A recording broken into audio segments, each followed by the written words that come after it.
তালার হাজরাঘাটে blood donors ক্লাবের সাধারণ সম্পাদক রানা সর্দার সড়ক দুর্ঘটনায় নিহত।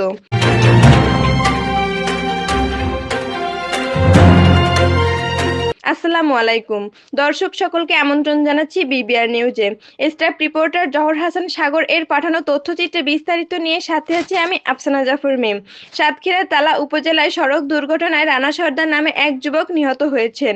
নিহত রানা সর্দার তালা উপজেলার হাজরাঘাটে গ্রামের রাজ্জাক সর্দারের ছেলে এবং স্থানীয় একটি ব্লাড ডোনার্স ক্লাবের সাধারণ সম্পাদক ছিলেন তিনি।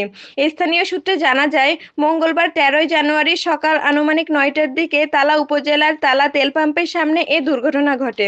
নিহত চাচা রাজ্জাক সর্দার জানান, তার ভাইপো রানা সর্দার জাতপুর দিক থেকে মোটরসাইকেল যোগে তালার দিকে আসছিলেন। এই সময় পাইকগাছা থেকে ছেড়ে আসা একটি যাত্রীবাহী পরিবহন লিটন ট্রাভেলস এর সঙ্গে মুখোমুখি সংঘর্ষ হলে ঘটনাস্থলেই মারা যান রানা। পরবর্তীতে স্থানীয়রা তাকে তালা স্বাস্থ্য কমপ্লেক্সে আনলে কর্মরত চিকিৎসক তাকে মৃত ঘোষণা করে। এ ঘটনায় এলাকায় শোকের ছায়া নেমে এসেছে।